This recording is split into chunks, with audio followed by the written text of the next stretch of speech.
यह बहुत ही व्यापक अनुरोध है। प्रेमानंद जी महाराज या स्वामी प्रेमानंद जी महाराज एक आध्यात्मिक गुरु और संत हैं जो वृंदावन में रहते हैं और अपने प्रवचनों, भाषणों और राधा कृष्ण भक्ति के लिए जाने जाते हैं। उनकी पूरी कहानी बहुत विस्तृत है, लेकिन मैं उनके जीवन के मुख्य पड़ावों और प्रमुख शिक्षाओं का एक संक्षिप्त अवलोकन दे सकता हूं। स्वामी प्रेमानंद जी महाराज, संक्षिप्त जीवन परिचय। प्रारंभिक जीवन और पृष्ठभूमि। जन्म। उनका जन्म उत्तर प्रदेश के कानपुर के पास अखरिया नामक एक गांव में हुआ था। परिवार। उनका जन्म एक धार्मिक और ब्राह्मण परिवार में हुआ था। उनके दादाजी एक संत थे और बचपन से ही उन्हें एक आध्यात्मिक माहौल मिला। उनका बचपन का नाम अनिरुद्ध कुमार पांडे था। वैराग्य और अध्यात्म की ओर। शिक्षा। उन्होंने अपनी प्रारंभिक शिक्षा गांव में पूरी की। संन्यास। बहुत ही छोटी उम्र, माना जाता है कि लगभग 13-14 वर्ष की आयु में उन्होंने वैराग्य धारण कर लिया और घर छोड़ दिया।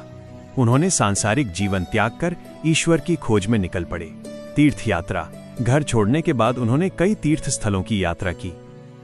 वृंदावन में आगमन और साधना। वृंदावन।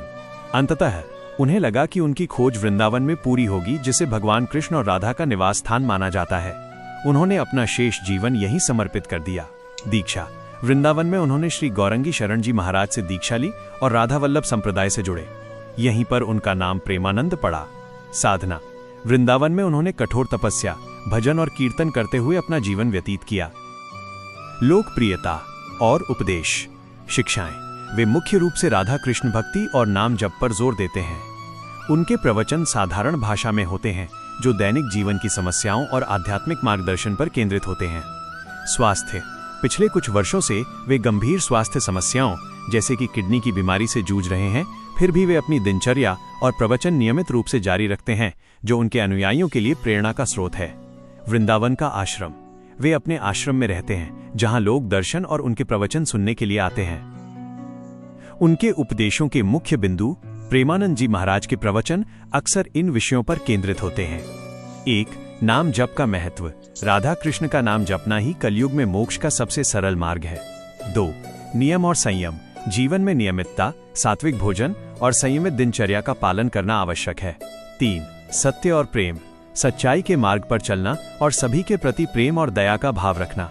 4. सेवा। गुरु, संत और असहाय लोगों की निस्वार्थ सेवा करना। 5. गृहस्थ जीवन में भक्ति। वो ये सिखाते हैं कि गृहस्थ जीवन में रहते हुए भी कोई व्यक्ति पूर्ण भक्ति और साधना कैसे कर सकता है। ये उनके जीवन और कार्यों का एक सार है। उनकी पूरी कहानी, उनके हर प्रवचन, उनके आश्रम के नियमों और उनके अनुयायियों के अनुभवों में समाहित है। क्या आप उनके किसी विशेष उपदेश या उनके जीवन की किसी घटना के बारे में अधिक जानना चाहेंगे?